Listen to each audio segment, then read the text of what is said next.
Tras varios días cabalgando, los tres jinetes vieron su destino.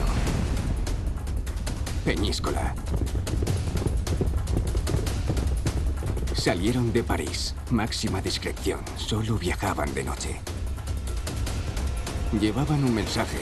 El fin de los templarios estaba cerca. La fortaleza debía resistir para salvar el futuro de la Orden. Habían oído hablar de aquellos muros, un monasterio construido como una fortaleza. Les recordaba a Tierra Santa. Tiempo después, cuando Jacques de Molay, el último gran maestre del Temple, murió en la hoguera, pudo gritar alto y claro: «La Orden del Temple vivirá para siempre». Su secreto había quedado a salvo. El castillo de Peñíscola, ansiado durante más de medio siglo por los templarios, fue obtenido en propiedad 13 años antes de su final. Invirtieron mucho tiempo, dinero y esfuerzo para convertirlo en el último castillo templario de toda la cristiandad.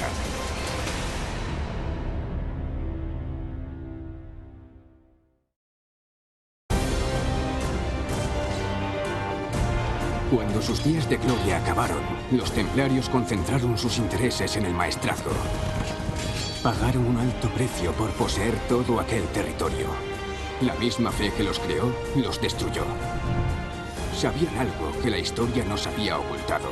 Las últimas piedras que levantaron en el maestrazgo esconden su verdad.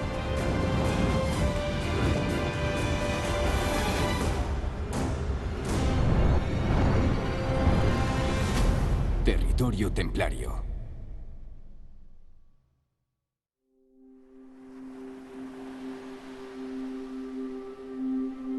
Los tres caballeros llegaron mientras todos dormían. Decidieron dejar los caballos en la playa para no hacer ruido.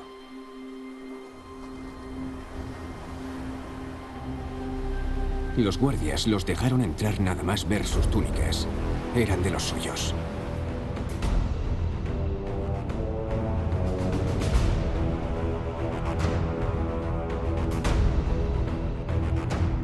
Cruzaron el patio de armas y entraron en la biblioteca sin ser vistos. Su secreto seguía a salvo.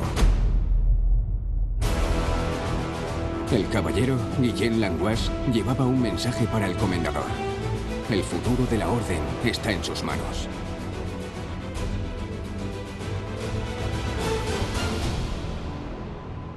Peñíscola es una obra arquitectónica que se subtitula única en España por varias razones.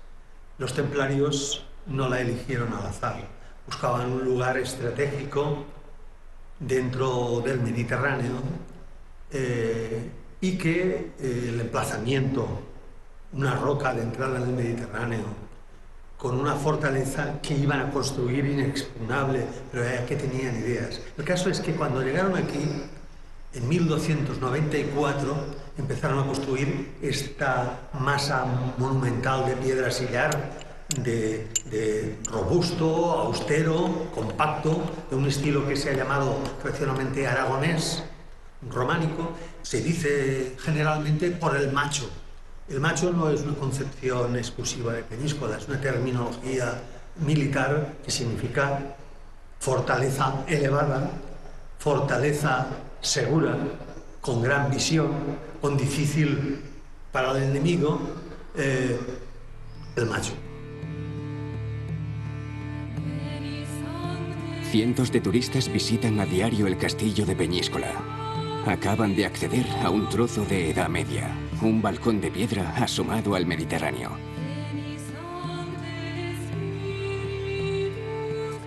Todas y cada una de las personas que lo pasean se maravillan del arte y de la historia de aquel lugar, totalmente ajenos a sus verdaderos orígenes. Entre esos muros pasó sus últimos días Pedro de Luna, llamado Benedicto XIII o Papa Luna por su apellido, excomulgado y declarado hereje. Como sus primeros moradores, los templarios. Misterio o maldición, ¿qué hay en Peñíscola? Bueno, actualmente el castillo tiene muchísimos atractivos porque aparte de su historia, que es intangible, tiene todo su contenido material, su estructura arquitectónica, que es el máximo valor. Lo que queda es la arquitectura. Y entonces eso, no se han conservado piezas muebles ni todo lo que había, que lo sabemos por inventarios, que aquí había incluso todos los inventarios de la biblioteca papal. Había una gran biblioteca que trajo el Papa Luna de Aviñón. En apenas 13 años, Peñíscola se convirtió en aquello que acababan de perder al otro lado del Mediterráneo. Una obra híbrida, monasterio y castillo. Como ellos, monjes y guerreros. Se entiende con dificultad que en este año de 1294, Berenguer de Cardona, el maestre del Temple, decida renunciar a la ciudad de Tortosa por una serie de señoríos que ciertamente son extensos, pero que ciertamente no tienen el nivel o no adquieren el nivel de riqueza que puede llegar a generar la ciudad de Tortosa.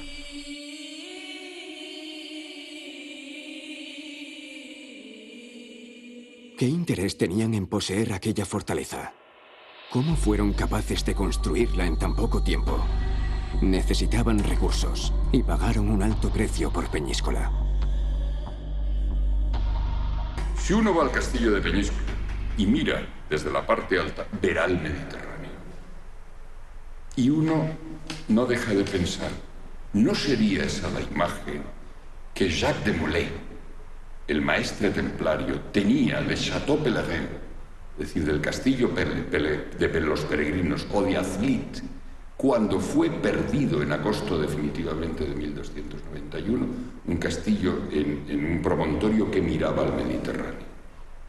Toda afirmación sobre las intenciones templarias en el maestrazgo no dejan de ser suposiciones. Pero una suposición razonable nos haría pensar que quizá Jacques de Molay pretendía reconstruir una base desde la cual poder lanzar unas campañas, una base en Occidente, desde la cual poder lanzar unas campañas hacia Oriente. La península ibérica constituía el último reducto del Islam en Occidente. Religiosos y soldados, la cruz era su escudo y su espada el brazo armado de Dios. La Orden del Temple había nacido para luchar contra el Islam. Los pobres compañeros de Cristo solo podían enriquecerse para financiar la Guerra Santa, pero aquel lugar distaba meses de viaje de Tierra Santa, demasiadas incógnitas en torno a Peñíscola y al Temple. Una de las características de Peñíscola que ha convertido este lugar, esta roca de entrada al Mediterráneo, en foco de atracciones de todas las civilizaciones que han llegado a la península ibérica, a este lugar, es el agua dulce. Está claro que el agua es la condición sine qua non para que exista vida. Y para los templarios, lógicamente también, era una obsesión, claro, dependía la vida de ese ejército permanente. La roca tiene unas cavidades inmensas. Hay manantiales de agua dulce abundantes en la costa y en las cavidades. Y aquí este fenómeno natural produce una emisión constante de iones negativos, que se sabe científicamente que son buenos para la circulación de la sangre, para el cerebro mejor razonar, etcétera, etcétera. Que no es ninguna magia ni ninguna cosa oculta, es simplemente una condición geológica que eso la gente lo entendemos, que en el planeta hay muchos lugares que son buenos para estar, para vivir, y otros que son pésimos, que son malos. Este es un lugar bueno. Si ese dato era conocido por los templarios, ¿para qué querían emplear ese poder? ¿Es posible que aquella arquitectura, además de fortaleza y monasterio, fuera algo más?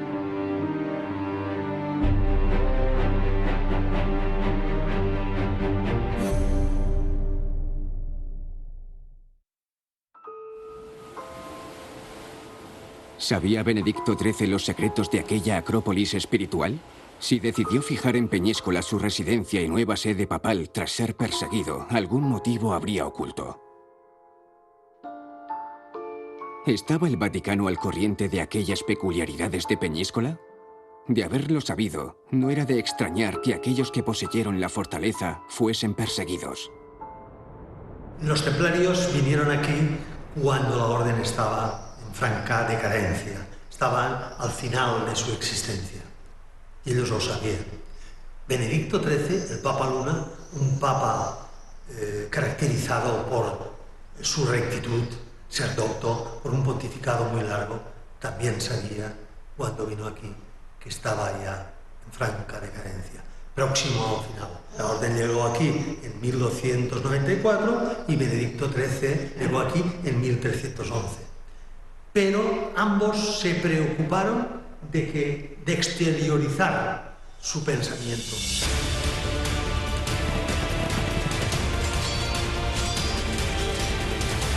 Aquella fortaleza encierra muchos misterios. Si los templarios conocían su poder, ¿para qué lo querían? ¿Qué hacían allí? Lo importante quizá no es saber lo que esconde, sino para qué o para quién lo emplearían los templarios.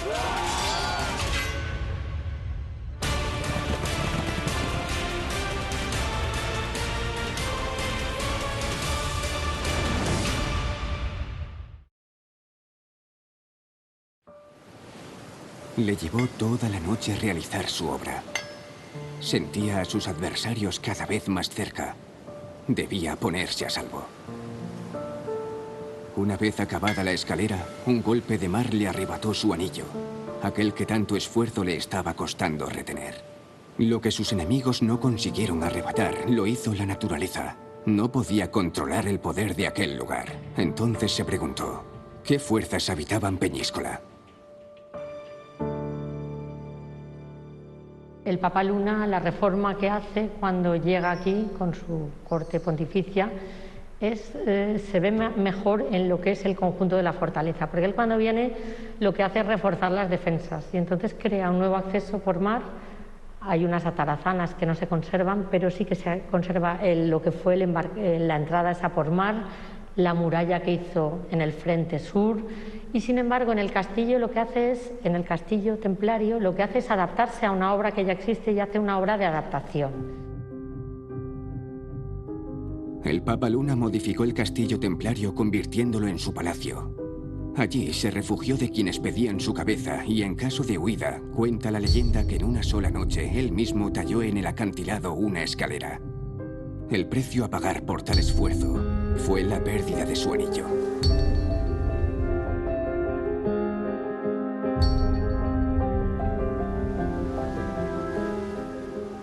Los templarios tenían una filosofía de la vida y de la construcción que conducía a que su objetivo era cambiar la vida de las personas, hacer una sociedad más justa, más espiritual, menos material, con una confraternización de los diferentes estados y que a ser posible el emperador fuera un papa. El Papa respetó todo aquello que quiso aprovechar del temple, incluso la ciencia y el conocimiento. En una esquina del recinto, lo que hoy es la casa del aljibe, antaño fue una rebotica, un laboratorio medicinal usado para prácticas alquímicas. La alquimia se ha considerado siempre como una especie de precedente de la química moderna, en parte así lo era, pero inicialmente tenía un aspecto, digamos, más secreto, o no tanto secreto como menos conocido, que se refería al trabajo espiritual. Las redomas con las fórmulas donde burbujean los líquidos que van a ir decantando poco a poco con el fuego, que va mutando esos líquidos hasta conseguir el oro, en realidad es un símbolo de lo que es el camino espiritual, las dificultades de la persona, sometida al fuego de la vida y a las distintas pruebas hasta que por fin consigue elevarse a sí misma dentro de su destino, dentro de su camino personal. En aquel lugar donde se cultivó la salud, también se cultivó el arte de transmutar lo físico en espiritual. Monjes, guerreros, banqueros, arquitectos, alquimistas. Su vida y obra demuestra que los templarios poseían un conocimiento superior. ¿Dónde aprendieron aquellas ciencias y conocimientos perseguidos por la Iglesia, por la mano que les daba de comer? estaba relacionado también de alguna forma la alquimia pues, con todas las influencias orientales que tenían los templarios a través del sufismo, que es digamos, la forma más espiritual del Islam de trabajar con el camino interno, o de otras organizaciones que también tienen sus mitos, como los famosos Hashashin, los asesinos así llamados. Se dice que porque consumían grandes cantidades de hachís, que tienen una fama bastante mala como criminales, pero que cuando uno estudia un poquito su época y su manera de actuar, te das cuenta de que en realidad era una orden bastante austera, no exactamente igual, pero parecida en algunos aspectos a la propia Orden del Temple, solo que desde el lado musulmán. ¿Qué otros conocimientos dominaban los templarios? Si Benedicto XIII tenía constancia acerca de esas cuestiones, ¿qué oscuros intereses pudo haber detrás del fin de la orden? El Papa Luna llegó a formar una de las mejores bibliotecas de su época, comprendiendo obras de todo tipo, incluso de ciencias prohibidas por la misma Iglesia que él encabezó. Hay un sustrato, unos valores que implican que los templarios eran usufructuarios de unos conocimientos muy ligados al propio entorno natural de la naturaleza, que no quiere decir que sea fantasía ni elucubración, sino simplemente es una interpretación. Demasiadas casualidades coinciden en un solo lugar. Peñíscola.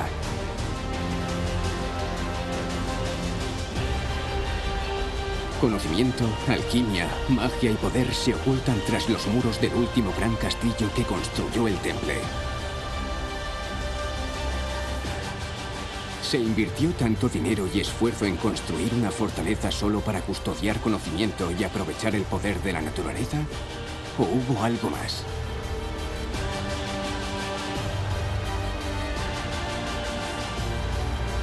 Este lugar fue una pieza clave en la desaparición de la Orden.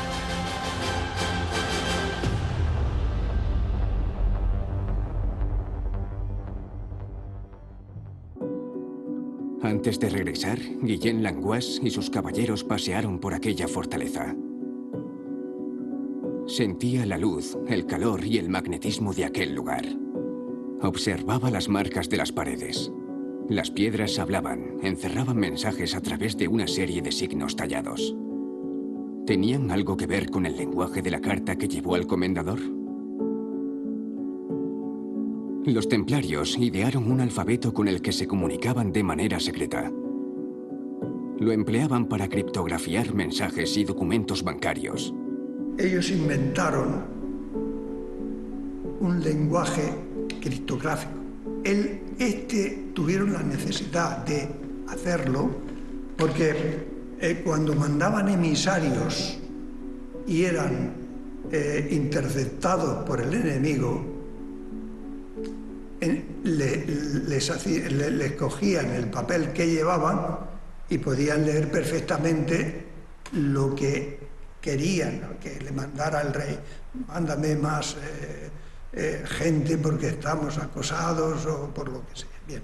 Entonces, con este lenguaje criptográfico no pudo jamás nadie descifrarlo. Se valían de este lenguaje criptográfico para entregar documentos de crédito a quienes confiaban en ellos sus riquezas. Cualquier persona en cualquier enclave templario podía recuperar su dinero.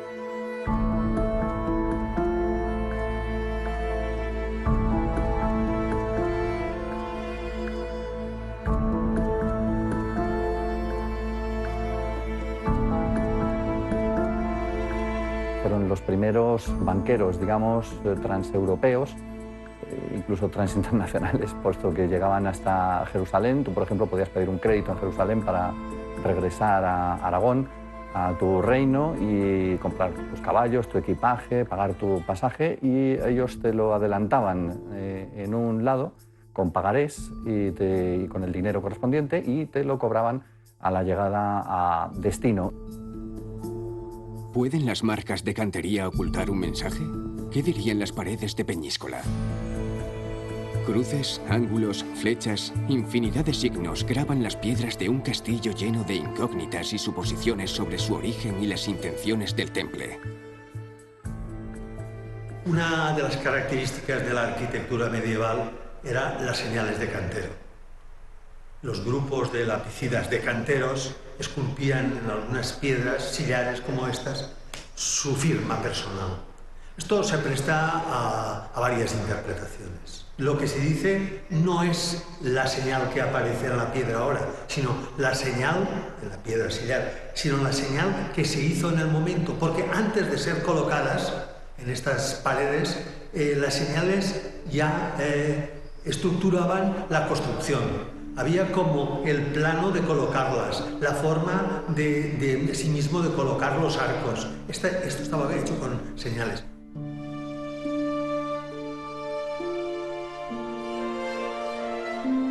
Siete siglos después, el castillo por el que hoy pasean cientos de turistas a diario es diferente de lo que fue en época templaria. El Papa Luna lo modificó y varias batallas y asedios lo llenaron de cicatrices.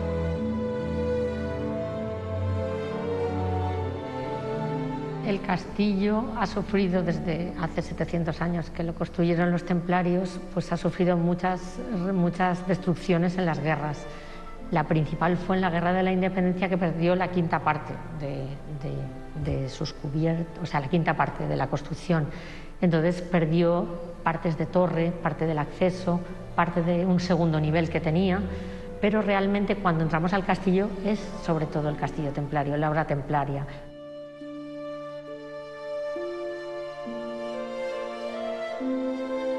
Los canteros que levantaron aquellos muros no eran simples picapedreros, eran maestros constructores versados en ciencias y matemáticas.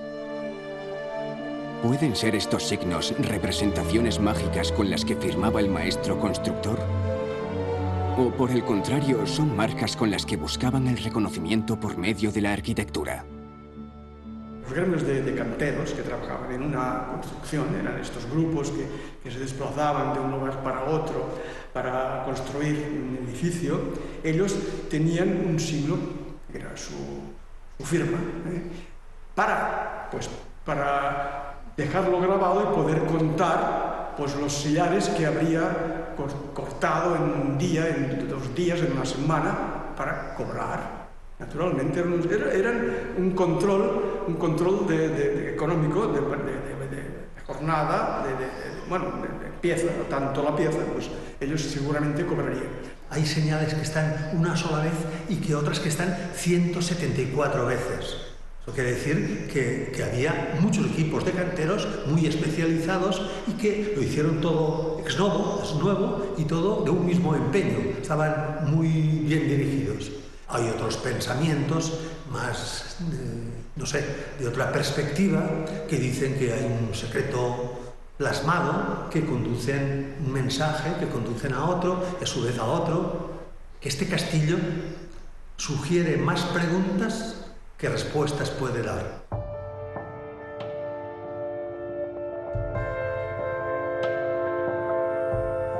Diversos símbolos y marcas se reparten por los diferentes rincones de la fortaleza, identificando a quien las esculpió. Un mensaje solo visible para unos pocos iniciados. Ningún símbolo, ningún elemento es casual en torno al temple. Todo tiene un significado.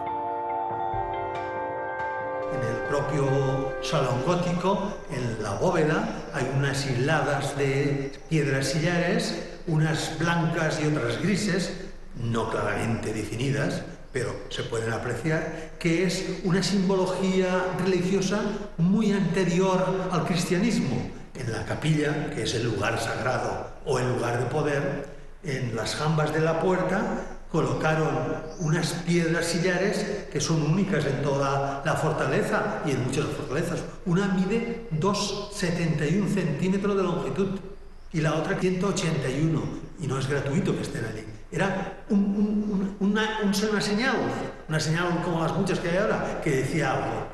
Una que también, posibilidad que aprendieron los templarios en Tierra Santa, eran lo que se llaman las piedras asili, que eran las piedras que marcan, delimitan un lugar de poder o un lugar de creencias religiosas, un lugar sagrado.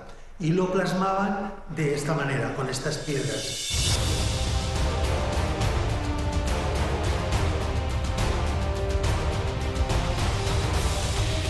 ¿Es posible hallar entre todas las marcas y cicatrices de esta fortaleza centenaria un lenguaje que comunique lo terrenal con lo espiritual?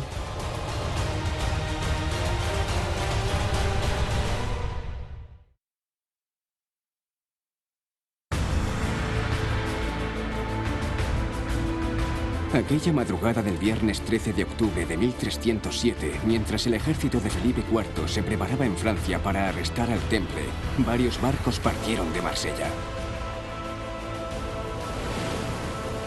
Eran galeras templarias, pero no llevaban la insignia en sus velas. No podían ser vistos. Zarparon mar adentro y a las pocas jornadas de viaje avistaron Peñíscola. Guillem Langois hizo bien su trabajo. Les esperaban. Cuando desembarcaron la mercancía, solo unos pocos sabían que no eran víveres. Se adentraron en la sierra de Irta a esconderlo todo y juraron guardar silencio.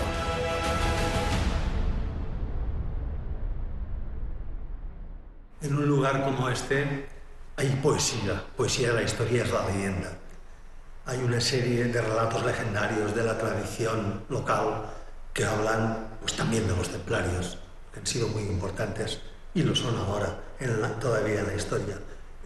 La tradición local dice pues, que hay tesoros ocultos en la sierra de Irta, hay varios libros que hablan de ello. Dice que aquí en el castillo hay un acceso secreto que nadie ha visto, pero que todos dicen que sus antepasados les dijeron. No habrá aparecido nunca. Es decir, que hay un halo de misterio que pervive. La Orden del Temple se había convertido en los banqueros de Occidente, prestamistas y custodios de riquezas. Deudas, joyas, reliquias, libros de repartimiento y cartas pueblas. Cuando los reyes cristianos mandaron a sus ejércitos a apresar a los templarios, pudieron recuperar documentos y objetos de valor que les habían confiado previamente. La Orden del Temple fue una institución, una organización rica, poderosa, independiente, que ha suscitado la codicia de reyes y magnates privilegiados porque se convirtió en banco de reyes y de papas. Y sobre la Orden del Temple se ha escrito mucho. Yo diría que más que se ha escrito, se ha novelado mucho. Adquirida en 1294, Peñíscola se amuralló durante 13 años, coincidiendo el fin de la obra con el trágico desenlace de la Orden. ¿La construyeron para resistir a su fin? ¿Para custodiar sus riquezas? ¿Qué hay detrás de tantos rumores y leyendas en torno a los templarios y Peñíscola?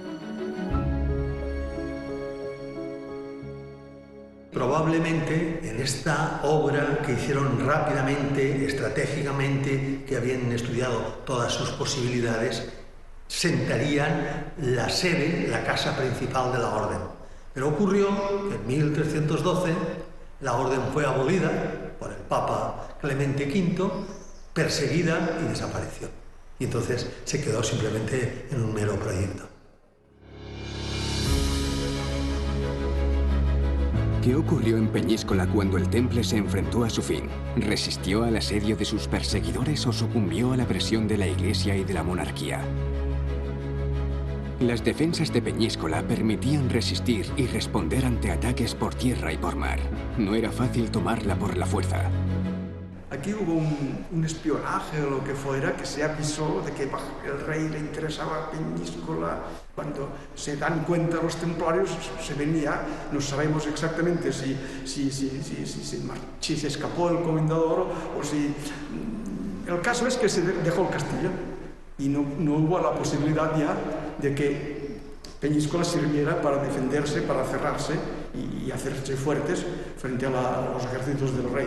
Podemos decir, por desgracia, que nos hubiera gustado poder hablar de esta defensa de Peñíscola, no las tuvieron que utilizar porque se rindió o se marchó.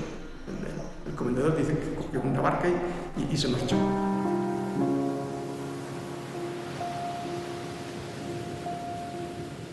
Se entregaron.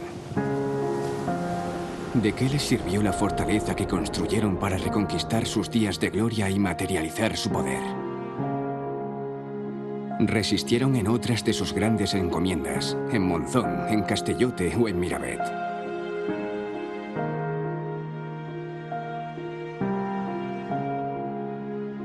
Peñíscola y el resto de plazas fuertes recién creadas en el maestrazgo se rindieron.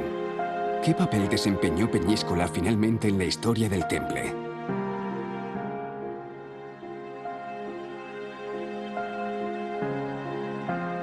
Hay unas ventanas, sobre todo en la capilla y otras dependencias del castillo, que tienen exactamente una forma de ataúd apuntando hacia arriba. Es decir, dicen algunos que los templarios construyeron estas ventanas, que son muchas las que hay, en forma de ataúd porque querían transmitir el mensaje de que desde este lugar, cuando uno se muere, asciende fácilmente hacia Dios.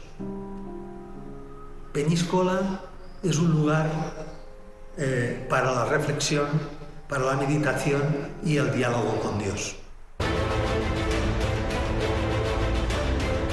¿Acrópolis espiritual o fortaleza? ¿Nueva sede en Occidente o posible carta de cambio por su libertad? El pasado templario de Peñíscola es un caballo sobre el que montan la historia y la leyenda, como su propio sello y emblema de la orden, 2 jinetes a lomos de un corcel. Su monumentalidad demuestra que se hizo para resistir y custodiar cuanto quisieran, alimentando cualquier relato sobre tesoros y otros misterios. Pero se entregó. ¿Hubo realmente alguna vinculación entre Peñíscola y el fin del temple?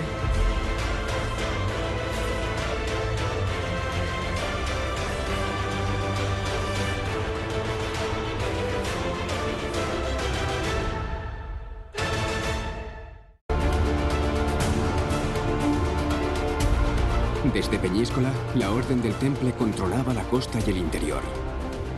Eran dueños de todo cuanto podían ver desde aquel castillo.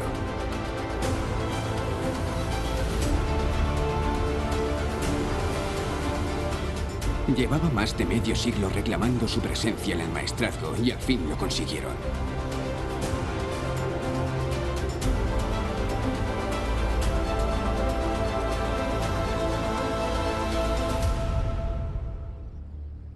En los años 90 y en los primeros años del siglo XIV hay un desbordamiento templario en el norte del reino. Primero, en septiembre de 1294, un concambio con la monarquía por la cual el temple cedía sus derechos en la ciudad de Tortosa, amplios, derechos ligados a aquellos que le había ofrecido el antecesor Ramón Berenguer IV cuando Tortosa se conquistó en 1148 al temple, a cambio de Peñíscola, de Cuevas y de Ares.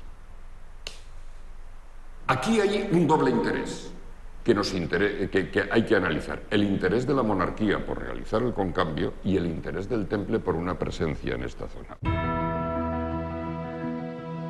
Justo en sus años finales, el territorio que llegó a controlar la Orden del Temple se extendía desde Peñíscola hasta Teruel.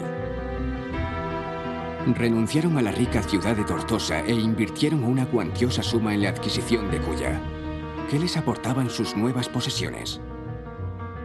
Pues que prácticamente puede intentar crear un dominio territorial continuo desde la costa, toda la costa que domina desde Vinaroz hasta Alcocebre, dando por Les Coves, Ares, Culla, y llegar a enlazar con sus dominios aragoneses, con el castillo de Cantavieja y el castillo de Castellote. Lo impide Vilafranca.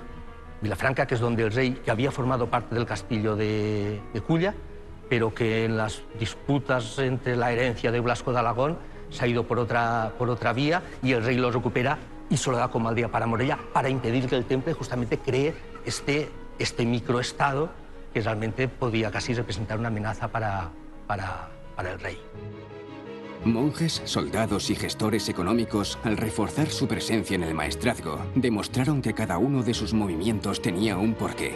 Sin embargo, tanta riqueza y tanto territorio acabó por despertar el recelo y el temor de la monarquía. ¿Cuál fue el precio de su poder? el rey Felipe IV estaba muy endeudado, no tenía ni un duro. Hacía muy poco que había casado a su hija y entonces incluso le había pedido muchísimo dinero a los templarios. Y ocurría que, aunque hubiera vivido, no lo sé, pues hasta 50, 60 años, jamás le hubiera podido pagar todo lo que le debía a los templarios. Entonces pensó que lo tenía todo a su favor. Tenía al Papa Clemente V, lo tenía perfectamente a su disposición, porque era una persona muy voluble y además adoraba al Papa. Lo que hace en ese caso el rey es hacer una denuncia y mandársela al Papa. En la madrugada del viernes 13 de octubre de 1307, Felipe IV de Francia ordenó arrestar a la Orden del Temple acusándolos de herejía.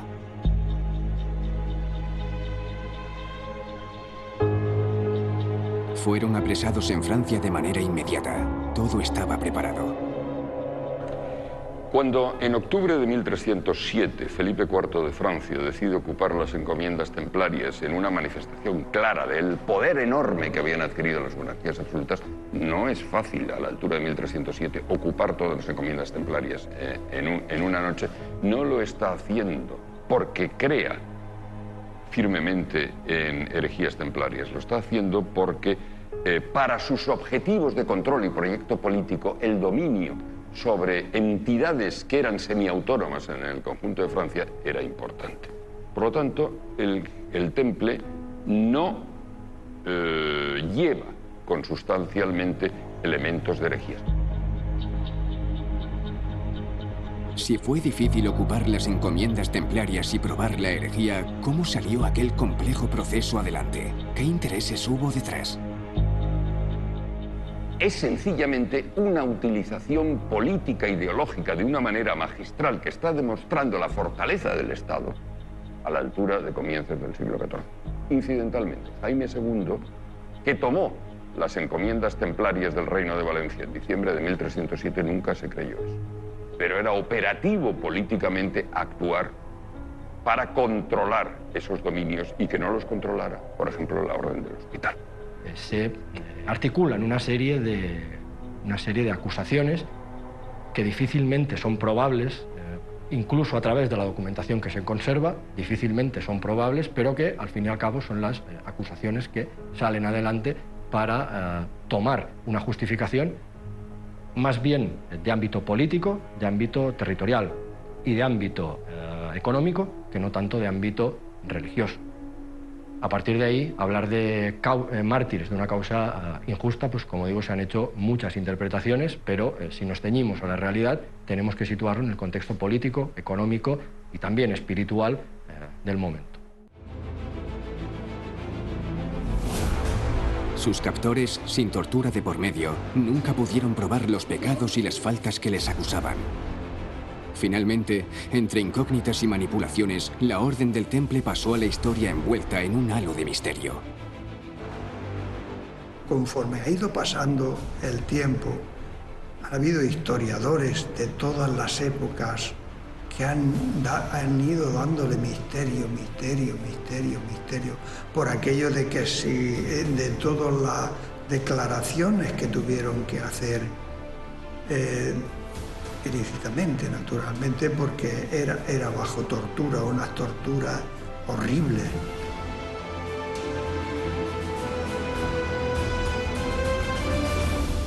Los templarios se les achaca la maldición del viernes 13 y se dice que es precisamente porque la persecución contra los templarios comenzó un viernes 13 del año 1307, es decir, con otro 13 por delante. Esa es una de las principales supersticiones que hay en torno a este tema. Se dice que Jacques de Molay lo que dijo es que antes de un año, tanto el Papa como el Rey, como sus más inmediatos seguidores que contribuyeron a la caída de los templarios, morirían. Y lo cierto es que así fue. Antes de un año, los principales responsables de la destrucción de los templarios habían, como diría de Molay, ido a pasar cuentas, ¿no?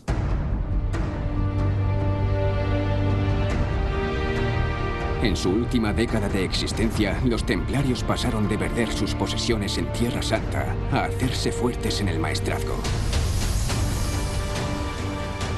Fueran ciertas o no las acusaciones en su contra, jamás podían renegar del poder que habían alcanzado.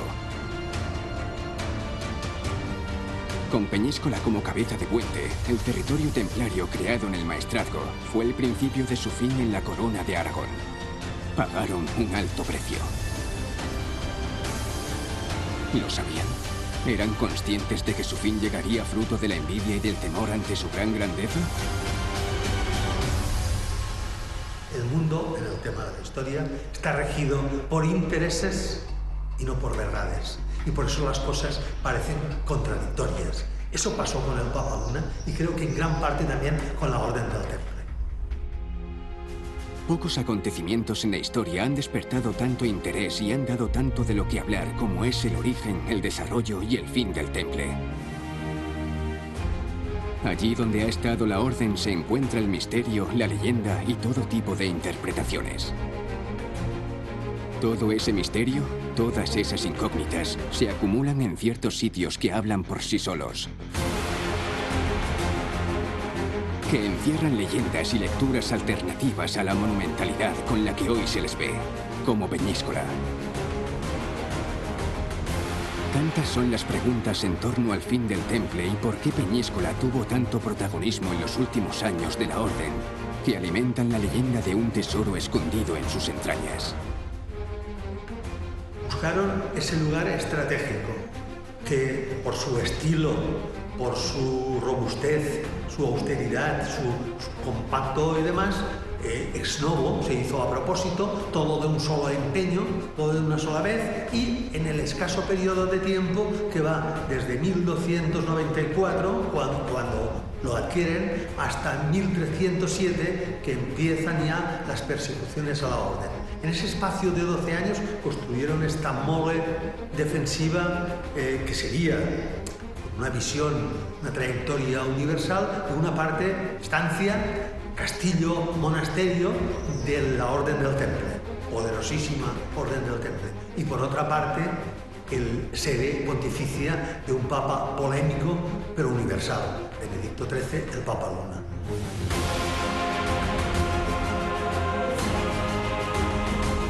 Un conocimiento ancestral, un tesoro, reliquias de Tierra Santa, el anillo perdido de un papa. Aquella fortaleza construida 64 metros sobre el nivel del mar y el paraje natural que la acompaña han sido silenciosos testigos de historias paralelas con un triste final. Tantas historias en torno a un mismo sitio no pueden ser fruto de la casualidad. Primero fueron los templarios, luego fue un papa. Ambos fueron acusados de herejía y ambos pasaron sus últimos días en la fortaleza. ¿Qué esconde Peñíscola más allá de la triste historia de quienes la habitaron?